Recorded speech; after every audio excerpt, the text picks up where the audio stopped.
Hello good morning. मैं हूँ TV Singh. और आज बहुत ठंडी है। सुबह के जो है ना 7 बज रहे हैं नियर अबाउट। हाँ, 7:13 हो रहे हैं और 4 जनवरी है। आज का जो हमारा पहला करंट का इशू है, तो चलो डिस्कस करते हैं। सबसे पहला इशू है क्रिप्टो जागरूकता अभियान। है क्रिप्टो जागरूकता अभियान। ये जो है द हिंदू में इशू आया है।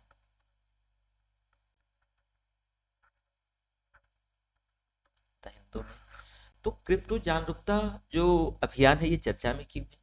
तो चर्चा में investor education and protection fund, जिसको आईईपीएफ कहते हैं, तो ये क्रिप्टो करेंसी और ऑनलाइन गेमिंग के बारे में जागरूकता बढ़ाने के लिए ये एक आउटरीच प्रोग्राम लॉन्च करेगा। कौन?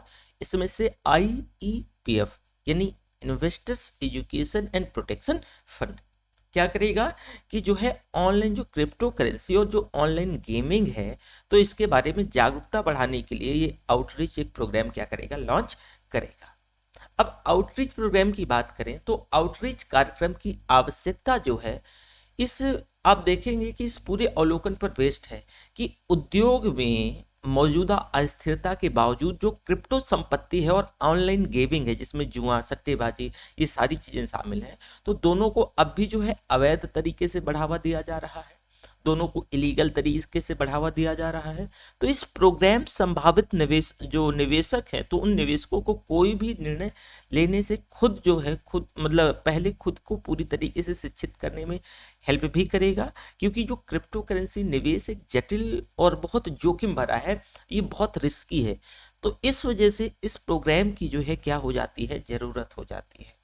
इसके बाद निवेशक जो आईईपीएफ है, यानी जो निवेशक शिक्षा सुरक्षा कोष है या investor education and protection fund है, तो इसके द्वारा यानी इसका जो प्रबंधन है ये आईईपीएफ प्राधिकरण के द्वारा इसका मैनेजमेंट किया जाता है। और वर्ष 2016 में कंपनी अधिनियम 2013 की जो धारा 125 है, इस ये जो इनके प्रावधानों के अंतर्गत जो कंपनी अधिनियम की धारा 125 के तहत जो है ये स्थापित किया गया था। अब प्राधिकरण को आईईपीएफ के प्रशासन की जिम्मेदारी दी गई है, जो कि निवेशकों की भी जो जागरूकता को बढ़ावा देने के अलावा जो सही दावेदारों को शेयरों और दावा रहित जो लाभांश परिपक्व जमा और डिवेंचर इनको रिफंड जो है क्या करेगा, रिफंड करता है। इसके साथ साथ आप देखेंगे इसमें तो प्रमुख जो है ध्यान केंद्र क्षेत्रों में प्राथमिक और द्वितीयक बाजार, जो प्राइमरी मार्केट है, जो सेकेंडरी मार्केट है, और विभिन्न जो बचत साधन है, तो निवेश के साधन जैसे कि म्यूचुअल फंड वगैरह हो गया, इक्विटी वगैरह हो गया, तो इनके बीच जो निवेशक को संदिग्ध पौंजी जो पौंजी स्कीम होती है, जो आपने देखा होगा कई बार जो है तीन जोड़ो फिर तीन जोड़ो, और जो चिट फंड योजनाएं होती हैं, तो मौजूदा शिकायत निवारण तंत्र के बारे में जो है एक जागरूकता इसमें से करना है, जागरूकता फैलाना है ओवरऑल, ऐसे समझो। ठीक है। इसके बाद देखो कि भाई क्रिप्टो करेंसी से संबंधित कुछ चैलेंजेस क्या हैं, क्या क्या चिंताएं हैं। तो क्रिप्टो दुविधा किसी भी मौद्रिक और राजकोषीय स्थिरता पर जो है अस्थिर प्रभाव वाली अनियमित मुद्रा के बारे में एक चिंताएं बनाती है। और इसके अतिरिक्त भारत में जैसे क्रिप्टो करेंसी जो क्रिप्टो एक्सचेंज की अवैध प्रथाएं खूब जो है मतलब देखने को मिलती है। अब जैसे कि मादक पदार्थ जो ड्रग्स वगैरह है, तो उसकी जो है तस्करी को लेकर के मनी लॉन्ड्रिंग जो है देखी जाती है। विदेशी मुद्रा जो कानून का उल्लंघन करने और जो जीएसटी है इसकी चोरी, और उसकी जो कई सारी ऐसी चीजें हैं जो मतलब इसका दुरुपयोग देखा जा रहा है। दिसंबर 2022 तक करीब 907.48 करोड़ रुपए जब्त किए गए, और 3 व्यक्तियों को इसमें से जो है अरेस्ट भी किया गया, और 4 अभियोजन शिकायतें जैसे कि जो मनी लॉन्ड्रिंग हो गया, तो जो पीएमएलए के तहत इन पे जो है अभियोजन जो है दर्ज हुए हैं। ओवरऑल देखो कि इसमें चैलेंजेस जो सबसे बड़े जो क्रिप्टो करेंसी के जो चैलेंजेस हैं वो ये हैं कि बहुत सारे ऐसे जो गलत धंधे हैं, जैसे कि ड्रग्स की तस्करी हो गई है, ठीक है, और जो ह्यूमन ट्रैफिकिंग में खास करके इसका बहुत ज़्यादा मतलब प्रयोग किया जाता है। इसमें से जो मनी लॉन्ड्रिंग एक बहुत बड़ा इशू है, और टेरर फंडिंग में आप देखोगे ना, तो हम इसका अब जो है आजकल इसी के माध्यम से जो है टेरर को पैसा पेड किया जा रहा है, जो टेरर ग्रुप है। तो क्रिप्टो करेंसी के संदर्भ में भारत में कुछ ये चिंताएं जो हैं वो लाजिमी हो जाती हैं। अब भाई ब्लॉकचेन टेक्नोलॉजी है, तो इसकी अपरिवर्तनीय सार्वजनिक जो प्रकृति, जो मनी लॉन्ड्रिंग के लिए जो क्रिप्टो है, वो एक तरीके से इसको और ज़्यादा मैसिव बना रही है, क्योंकि ये कानून प्रवर्तन को जो है नगद लेन देन की तुलना में कहीं और ज़्यादा जो है आसानी से मनी लॉन्ड्रिंग को जो उजागर करने और ट्रेस करने में भी सक्षम है। वहीं भारतीय रिजर्व बैंक ने इस क्षेत्र में कानून बनाने की सिफारिश की है, और आरबीआई का मानना है कि भाई क्रिप्टो करेंसी को जो है क्या किया जाए, प्रबंधित किया जाना चाहिए, इसको जो है बैन कर देना चाहिए, इसको प्रतिबंधित कर देना चाहिए। ठीक है, तो ये आरबीआई का मानना है। वहीं ऑनलाइन गेमिंग की बात करें तो देखो, भारत में जो ऑनलाइन गेमिंग इंडस्ट्री के लिए इलेक्ट्रॉनिक्स और सूचना मंत्रालय, यानी इलेक्ट्रॉनिक्स और जो है सूचना प्रौद्योगिकी मंत्रालय को नोडल मंत्रालय जो है नियुक्त किया गया है, जबकि वहीं ई स्पोर्ट के लिए युवा मामले और खेल मंत्रालय को नोडल एजेंसी बनाया गया है।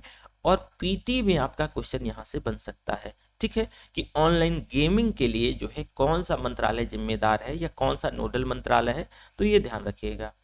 अब इसके द्वारा केंद्रीय विनियमन के लिए जो प्रस्तावित जो एक ब्लूप्रिंट है, वो इस क्षेत्र में सामने आने वाले जो मुद्दों का समाधान करेगा।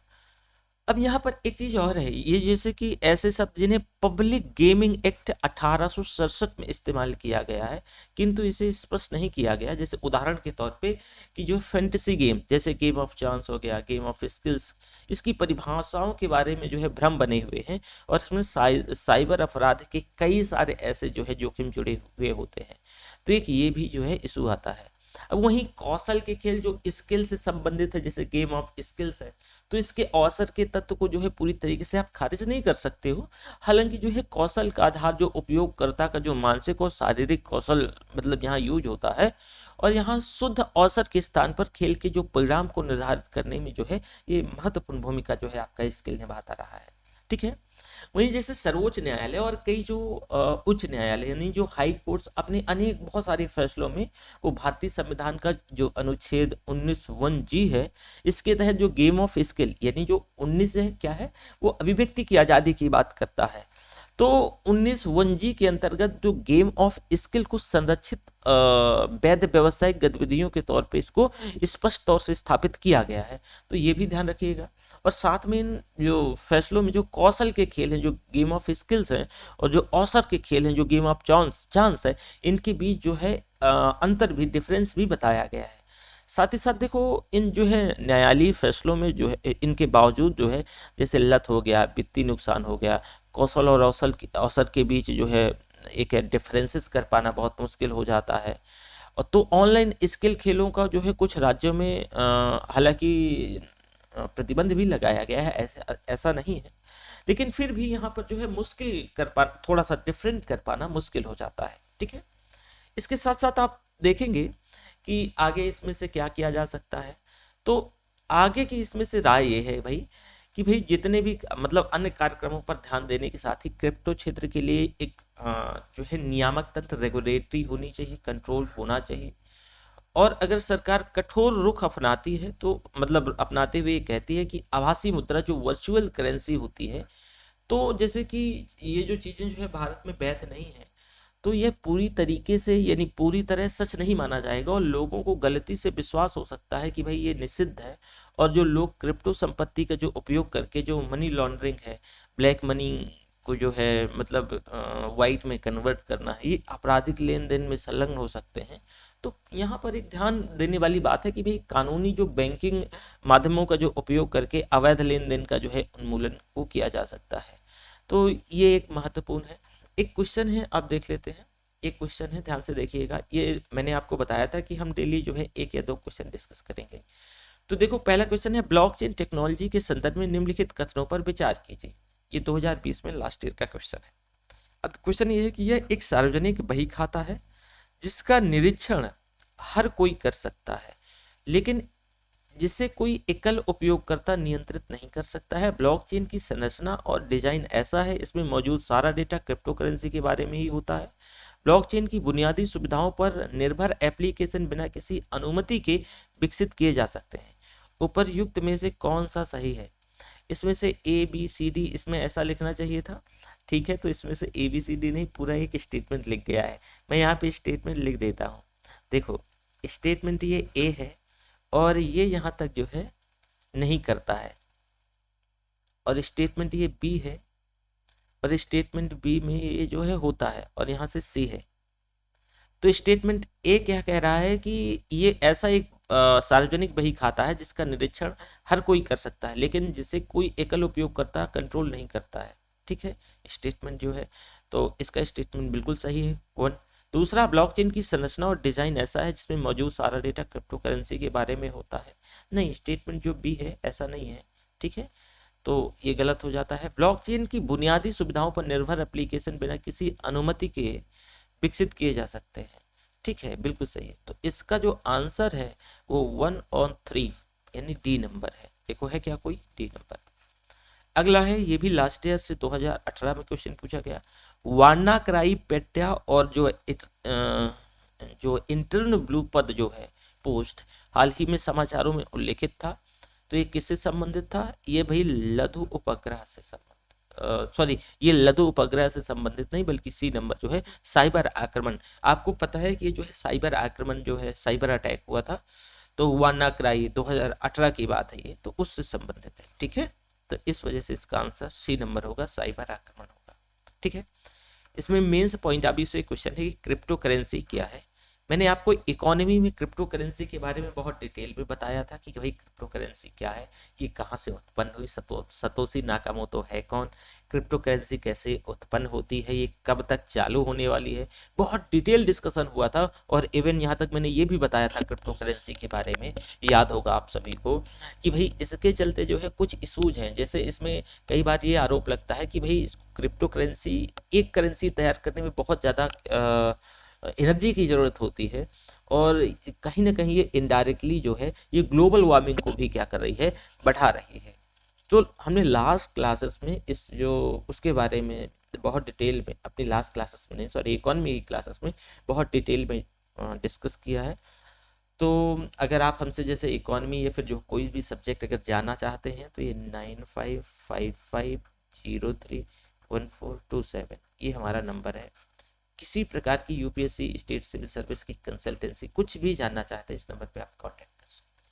ठीक है, इसके बाद जो है हमारा नेक्स्ट इशू है, देखते हैं, मेटावर्स और एआई, आर्टिफिशियल इंटेलिजेंस, इसका भविष्य। तो ये क्यों चर्चा में है, थोड़ा सा इसके बारे में देख लो।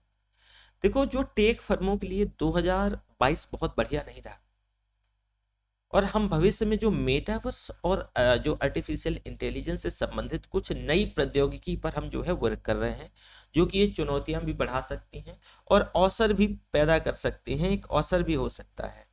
अब देखो, याद होगा आपको, जब कोविड-19 में जो लॉकडाउन हुआ 2022 में, तो कोविड लॉकडाउन में जो लॉकडाउन के बाद जो मांग में काफ़ी चेंजेज देखे गए कोविड लॉकडाउन के बाद, और 2022 के अंत में सिलिकॉन वैली की अधिकांश कंपनियां, खास करके जो है आईओटी से इंटरनेट व्यवसाय से संबंधित थी, उसमें काफ़ी जो है फेरबदल देखा गया या उथल पुथल हुआ। ठीक है, तो जरा देखते हैं कि मेटावर्स और एआई, आर्टिफिशियल इंटेलिजेंस का भविष्य क्या है। तो ये तो चर्चा का वजह आप जान गए कि चर्चा में क्यों है। अब भाई जो मेटा एआई की जो भविष्य में जो चुनौतियां हैं, जो अवसर हैं, इनको जरा समझने का प्रयास करें। देखो, इसमें कृत्रिम बुद्धिमत्ता का जो बहुत ज़्यादा व्यापक क्षेत्र है, बहुत ज़्यादा कॉम्प्रहेंट है, और चैट जीपीटी ने जो विश्व को दिखाया कि भाई संवादी जो कम्युनिकेशन कृत्रिम बुद्धिमत्ता का एक ऐसा विचार है जिसका अब टाइम आ गया है। और चैट जीपीटी ने अपनी गलतियों को स्वीकार करने, बहस करने और अनुपयुक्त जो अनुरोधों को अस्वीकार करने के साथ साथ अनुवर्ती पूछताछ करने की भी क्षमता है। लेकिन इस प्रकार की जो विशेषता अनेक उत्पादों में पाई जाती है, जो कि उपयोगी होने की तुलना में जो है ये ज़्यादा मनोरंजक है। वहीं आप देखोगे कि भाई 2023 में यह जो है बुद्धिमत्ता उन उत्पादों में बहुत ज़्यादा दिखाई देगी जिनका हर दिन उपयोग लगातार जो है इसका कंटिन्यू उपयोग होता रहा है। जैसे उदाहरण के तौर पे आप जीमेल देख लो, हम डेली उसका उपयोग करते हैं। तो इसमें से जो जीमेल है, जो कि न केवल ये स्वतः सुझाव देगा, बल्कि ये जो है अगला मेल भी अब लिखेगा। तो यही मेटावर्स और आर्टिफिशियल इंटेलिजेंस का ये समझो कि भविष्य है। थोड़ा सा सोशल मीडिया से परे हम चलते हैं। तो देखो भाई, युवाओं और डिजिटल स्थानीय दर्शकों के बीच ट्विटर में जो एक है फेसबुक, ये इसको मतलब लगातार इसकी प्रासंगिकता बने रहे, तो इसकी प्रासंगिक बने रहने के लिए एक संघर्ष चालू है। अब भाई सामाजिक जुड़ाव की उनकी जो अवधारणाएं हैं वो अक्सर टेक्स्ट और नोटिस बोर्ड के बिना जो है बहुत सारी भिन्न डिफरेंसेस होती है। अब उदाहरण के लिए जो है मेटा जानता है कि उसे अपनी वर्तमान सोशल मीडिया प्लेटफॉर्म से परे होके सोचना होगा, और जब जो यूजर्स है तो मेटावर्स में जाते हैं तो वे सामाजिक जो सोशल लिंक है वो तब बनना चाहते हैं। लेकिन ऐसा कुछ नहीं है जो भी जो मतलब परिवर्तन जल्दी ये परिवर्तन आ जाएगा। तब तक ऐसा लगता है कि भाई सोशल मीडिया क्षेत्र में एक अंतराल उभर रहा है, और जिसे अब जो है मतलब छोटी वीडियो से जुड़े उपयोगकर्ता द्वारा जो है भरा जा रहा है। तो एक चीज़ ये भी रही है, साथ में जो है अधिक क्षेत्रीय और गहरे सामाजिक बबल्स यहाँ पर देखने को मिलेंगे। जैसे उदाहरण के तौर पे आप ऐसे कि जैसे जैसे इंटरनेट का प्रसार होगा और नए यूजर्स तक मतलब इसका पहुंच बढ़ेगा, तो भारत जैसे देशों में ये जो है अधिक स्थानीय और बहुभाषी होता जा रहा है। तो इससे क्या होगा कि भाई लोगों को ज़्यादा से ज़्यादा कनेक्ट कर सकेगा, और साथ में ऐसा भी लगता है कि दुनिया भर का जो इंटरनेट अंग्रेजी भाषा में इस तरह जैसे गूगल जैसे प्लेटफॉर्म में जो है छोटी क्षेत्रीय भाषाओं में जो सर्विसेज पर बहुत ज़्यादा फोकस नहीं किया गया है, तो इससे कुछ जो है सामाजिक बबल्स भी हैं, इस पे कई बार आरोप भी लगते रहे हैं। तो इसमें भी हमें थोड़ा सा ध्यान देना होगा कि भाई जो है जानकारी है वो ऐसा तो है नहीं कि भाई इंग्लिश में भी मात्र होनी चाहिए, तो इसको हर जो लोकल की भाषा है उस लोकल की भाषा में होना चाहिए। ठीक है, साथ में देखो यही ये जो है एक से अधिक तरीकों के साथ जो है ये चुनौती मतलब एक के साथ एक चुनौती भी है, लेकिन ये एक नई टेक्निक का परीक्षण करने का अवसर भी तो दे रही है, जो कि इन नए जो यूजर्स हैं उनके लिए जो इंटरनेट की सामग्री को जो बिना मानवीय हस्तक्षेप की परिवर्तित कर सकती है। तो एक ये भी है। साथ में हम मेटावर्स का जो है भविष्य की बात करें कि भाई मेटावर्स का भविष्य क्या है, तो जैसा कि हाइब्रिड वर्कफोर्स आदर्श बन रहा है और यात्रा अभी भी पहले की तरह आसान नहीं है, तो विस्तारित जो वास्तविकता है एक्सआर यानी एक्सटेंडेड रियलिटी, तो एक्सटेंडेड रियलिटी में आप देखोगे कि एक सहयोग और संवाद करने का माध्यम बन सकती है। यानी जो संवर्धित वास्तविकता है, जो ऑगमेंटेड रियलिटी है, यानी वर्चुअल रियलिटी और मिक्स्ड रियलिटी के साथ साथ अभी तक विकसित होने वाली जो है सभी टेक्निक्स को इसमें शामिल किया गया है, और सभी स्थिर टेक्नोलॉजी उन वास्तविकताओं का भी एक्सटेंड करती है जिसमें हम आभासी और वास्तविक दुनिया के सम्मिश्रण या फिर पूरी तरीके से स्थिर बना करके अनुभव करते हैं।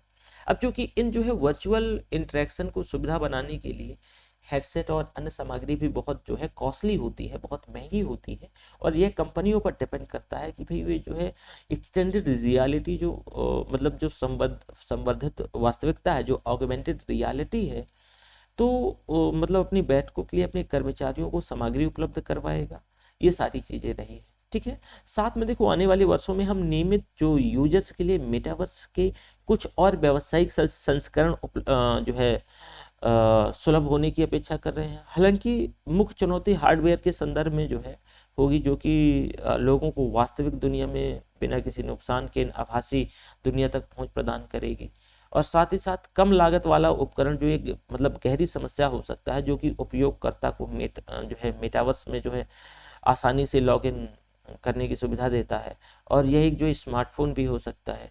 तो ये भी सारी चीज़ें हो सकती हैं। जैसे आप यहाँ पर जो है मेटावर्स का वो आप देख सकते हैं कि जैसे डिजिटल आइडेंटिटी, इसमें से बहुत सारी मिक्स्ड रियलिटी, वर्चुअल रियलिटी, ठीक है, यानी एक्सटेंडेड रियलिटी के अंतर्गत, और जो है ऑगमेंटेड रियलिटी, मोबाइल एआर हो सकता है। ठीक है, तो ये जो है इम्प्रेसिव कंप्यूटिंग के अंतर्गत, साथ में जो है 3D जो है रियल टाइम जो है रिटेंडरिंग, तो और सारे digital twin, digital assets market place, low code या फिर लो कोड वर्चुअलाइजेशन जो प्लेटफॉर्म, और इसमें से डिस्ट्रीब्यूटेड जो लैडरल टेक्नोलॉजी के अंतर्गत जैसे क्रिप्टो करेंसी, NFT, इसके साथ साथ जो है इसमें से जो है क्रिएटर इकोनॉमी, तो ये वेब थर्ड जो है ओवरऑल मतलब यहाँ पर जो है इससे संबंधित मेटावर्स से संबंधित कुछ यूजेस को दिखाया गया है। ठीक है, देखो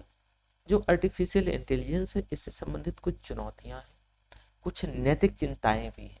एक नैतिक चिंता जो है बनती है वो प्राइवेसी की, और जो है एक निगरानी और जैसे कि भाई जिस समाज में गोपनीयता और निगरानी, पूर्वाग्रह और भेदभाव तथा संभावित तौर से मानवीय निर्णय की भूमिका संबंधी जो है दार्शनिक समस्या उन कानूनी और नैतिक मुद्दों में से हैं जिनका जो मुख्य कारण आर्टिफिशियल इंटेलिजेंस को माना जा रहा है, और आधुनिक डिजिटल तकनीकों का उपयोग सभी चिंता, डेटा उल्लंघन और उनकी जो है अनिश्चितताओं को लेकर रहा है। तो ये कुछ जो है एआई से संबंधित कुछ चैलेंजेस है। साथ में देखो एआई नैतिकता और जो है एआई को सुरक्षित और उत्तरदायित्व अनुप्रयोग टेक्नोलॉजी क्रांति के जो है प्रमुख चिंताओं में से एक रही है, और भारत में आर्टिफिशियल इंटेलिजेंस नैतिक सिद्धांतों के लिए संवैधानिक नैतिकता की आधारशिला के तौर पर कल्पना की गई है, जिसमें से उचित एआई परियोजनाओं के तहत हमारे संवैधानिक अधिकार और लोकाचार सबसे महत्वपूर्ण तत्व है। वहीं उत्तरदायित्वपूर्ण एआई के जो है प्रमुख सिद्धांतों की बात करें तो इसमें जैसे कि गोपनीयता और सुरक्षा। एआई सिस्टम को जो है यह सुनिश्चित करना चाहिए कि भाई डेटा बेसियों का जो है व्यक्तिगत डेटा सुरक्षित होना चाहिए। केवल अधिकृत व्यक्तियों को ही इस प्रक्रिया को सुनिश्चित करने के लिए पर्याप्त सुरक्षा उपायों के ढांचे के भीतर निर्दिष्ट और आवश्यक उद्देश्यों और व्यक्तिगत डेटा तक जो है पहुंच प्रदान करना चाहिए। साथ में पारदर्शिता का सिद्धांत, तो जो एआई सिस्टम डिजाइन और प्रशिक्षण है इसके संचालन के तौर पे यह सुनिश्चित करने के लिए एआई की जो है यानी तैनाती निष्पक्ष, जवाबदेही और पूर्वाग्रह और अशुद्धि से मुक्त है। साथ ही सिस्टम का जो ऑडिट किया जाना चाहिए, और जो दूसरी सबसे महत्वपूर्ण बात है कि इसमें से जांच के लिए भी जो है मतलब जांच को हम बेहतर कर सकते हैं। सकारात्मक मानवीय मूल्यों का संरक्षण और सुदृढ़ीकरण भी हो सकता है। साथ में उत्तरदायी संरचना सार्वजनिक रूप से सुलभ और समझने योग्य और योग्य तरीके से, मतलब समझने योग्य तरीके से स्पष्ट तौर से निर्धारित की जानी चाहिए। तो ये कुछ चीजें रही हैं एआई से भी संबंधित, ठीक है। इसमें से एक हमारा इशू है परिसीमन। तो देखो थोड़ा सा परिसीमन देख लो, ये परिसीमन क्यों चर्चा में है। देखो रिसेंटली जो है ना परिसीमन, असम राज्य में जो 4 जिले हैं तो उनके घटक जिलों के साथ जो है विलय को मंजूरी दी गई है। अब दिसंबर 27 को चुनाव आयोग ने, इलेक्शन कमीशन ने असम में जो विधानसभा और संसदीय निर्वाचन क्षेत्र हैं इनकी परिसीमन की प्रक्रिया की घोषणा करते हुए कहा कि ये कार्य वर्ष 2001 की जनगणना के आंकड़ों के जो है आधार पर किया जाएगा, और असम में वर्तमान 14 लोकसभा क्षेत्र हैं, 126 विधानसभा क्षेत्र हैं। तो इन 14 लोकसभा क्षेत्र और 126 विधानसभा क्षेत्र की बात करें तो इनको लेकर के जो है दोबारा से परिसीमन की, क्योंकि अभी जो है इनके जो घटक 4 जिले थे तो मतलब उनके पहले जो मर्जर के बाद तो परिसीमन तो होना ही चाहिए। तो भाई परिसीमन दरअसल होता क्या है, परिसीमन से मतलब किसी भी देश में जो है आबादी का प्रतिनिधित्व करने वाले किसी भी राज्य में जो विधानसभा और लोकसभा चुनाव के लिए निर्वाचन क्षेत्र की जो सीमाओं का निर्धारण करना है, और इसमें परिसीमन आयोग को बिना किसी प्रभाव मतलब कार्यकारी प्रभाव के काम करना होता है। संविधान के अकॉर्डिंगली आयोग का निर्णय जो है वो फाइनली मतलब अंतिम होता है, और उसे न्यायालय में आप उसे चैलेंज भी नहीं कर सकते हो, क्योंकि ऐसा करने से जो है मतलब चुनाव में देरी हो सकती है। तो इस वजह से ऐसा मतलब व्यवस्था करी गई, और जो आयोग ने परिसीमन आयोग के आदेश लोकसभा और राज्य विधानसभा के समक्ष जो है रखे जाते हैं, और वे आदेशों में जो है बाद में जो है कोई संशोधन मतलब नहीं ये कर सकते हैं, लेकिन फिर भी जो है ये मतलब रखे जाते हैं। अब आवश्यकता क्यों होती है भाई, देखो जनसंख्या के प्रत्येक वर्ग के जो नागरिकों का प्रतिनिधित्व का जो है एक समान अवसर प्रदान करना है, और भौगोलिक क्षेत्र का जो उचित विभाजन, ताकि चुनाव में किसी भी एक राजनीतिक दल को दूसरे मतलब एक राजनीतिक दल की अपेक्षा या दूसरे को लाभ ना हो जाए या हानि ना हो जाए, और एक वोट एक मूल्य के सिद्धांत का दरअसल पालन करना है। इस वजह से भी जरूरत होती है कि टाइम टू टाइम परिसीमन होते रहना चाहिए। अब जो परिसीमन आयोग है तो भारत के जो राष्ट्रपति के द्वारा इसको नियुक्त किया जाता है, और भारत निर्वाचन आयोग के सहयोग से जो है ये कार्य करता है। सर्वोच्च न्यायालय के जो सेवानिवृत्त न्यायाधीश और मुख्य निर्वाचन आयुक्त और संबंधित राज्य के जो निर्वाचन आयुक्त होते हैं, ये इसकी कुछ संरचना होती है। परिसीमन की जो प्रक्रिया है वो प्रत्येक जनगणना के बाद भारत की संसद के द्वारा संविधान 82 के तहत परिसीमन अधिनियम लागू किया जाता है, और अनुच्छेद 170 के तहत राज्यों को भी प्रत्येक जनगणना के बाद परिसीमन अधिनियम के अनुसार क्षेत्रीय निर्वाचन क्षेत्रों में विभाजित किया जाता है। और एक बार अधिनियम लागू होने के बाद केंद्र सरकार एक परिसीमन आयोग का गठन करती है। और ये पहला परिसीमन जो है अभ्यास राष्ट्रपति के द्वारा जो है निर्वाचन आयोग की मदद से 1951 में किया गया था। और परिसीमन आयोग अधिनियम 1952 में जो है ये बनाया गया था। इसके बाद 1952, 1962, 1972, फिर काफ़ी समय बाद 2002, तो इसके आधार पर जो है 4 बार वर्ष मतलब जो है 52, 63 और फिर 93 और 2002 में परिसीमन आयोगों का क्या हुआ, गठन हुआ है। ठीक है।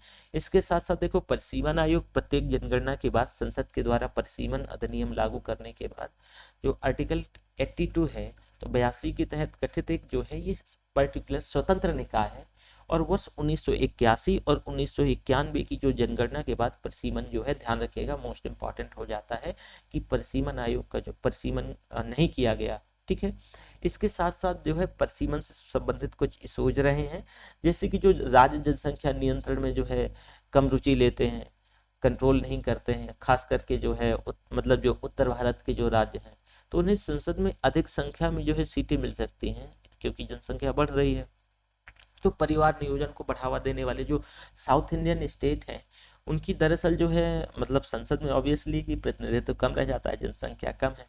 तो एक ये भी जो है मतलब मुद्दा बनता है कि भाई जो साउथ के राज्य कहते हैं कि हम तो जनसंख्या में कमांड कर रहे हैं और अगर आप इसको जनसंख्या में वृद्धि को एक प्रोत्साहन के तौर पे इसे यूज करोगे तो इससे तो हमारा नुकसान है, तो हम क्यों ही जो है परिवार नियोजन को बढ़ावा देंगे। तो एक ये भी इशू है और कहीं ना कहीं बात सही भी है। अब देखो वर्ष 2002 से 8 तक परिसीमन जनगणना 2001 के आधार पर करी गई थी, लेकिन वर्ष 1971 की जनगणना के अनुसार विधानसभाओं और संसद में तय की गई जो कुल सीटों की संख्या में कोई बदलाव नहीं किया गया था। और वर्ष 2003 में जो 87वां संविधान संशोधन अधिनियम था इसमें निर्वाचन क्षेत्र के परिसीमन का जो है प्रावधान वर्ष 2001 की जनगणना के आधार पर किया गया था, न कि वर्ष 1999 की जनगणना के आधार पर। हालांकि ये लोकसभा में और जो है प्रत्येक राज्य की जो आवंटित सीटों थी उनकी जो संख्या में बदलाव उसमें से मतलब किए बिना ये किया जा सकता था। हालांकि संविधान ने जो है लोकसभा और राज्यसभा सीटों की संख्या को जो है मतलब जो लोकसभा की सीटें हैं तो 550 कर दिया है, सीमित कर दिया है मैक्सिमाइज, और 250 तक जो है इसमें सीमित जो राज्यसभा की सीटें। और बढ़ती जनसंख्या का जो प्रतिनिधित्व तो एक ही प्रतिनिधि के द्वारा किया जा रहा है। तो ये कुछ जो है आपका ये मुद्दा था। इसमें से आप क्वेश्चन देख लो, परिसीमन आयोग के संदर्भ में निम्नलिखित कथनों पर विचार करें। 2012 में एक क्वेश्चन पूछा गया है। और परिसीमन आयोग के आदेश को न्यायालय में चुनौती नहीं दी जा सकती है, अभी मैंने आपको बताया। और परिसीमन आयोग के आदेश लोकसभा राज्य विधानसभा के समक्ष रखे जाते हैं पर वे कोई संशोधन नहीं कर सकते। दोनों स्टेटमेंट सही हैं, मैंने दोनों को अभी बताया। लास्ट ईयर का ये क्वेश्चन है। ठीक है। तो देखो करंट नो डाउट ये हम आज चीज़ें पढ़ रहे हैं, लेकिन ऐसा तो है नहीं है कि भाई आज हम पढ़ रहे हैं तो फिर जो है ये इम्पोर्टेंट नहीं हो जाता है। लगभग लगभग जो है करंट एक बार आप 1.5 साल का 2 साल का पढ़ लिए तो वही चीज़ें जो है रिपीट हो रही होती हैं, बहुत रेयर और रेयरेस्ट चीज़ें बदल रही होती हैं। ठीक है। तो ये चीज़ हो गई। ओके। तो आज का जो है डिस्कशन हम यहीं तक रखते हैं। थैंक यू वेरी मच, कर मिलते हैं।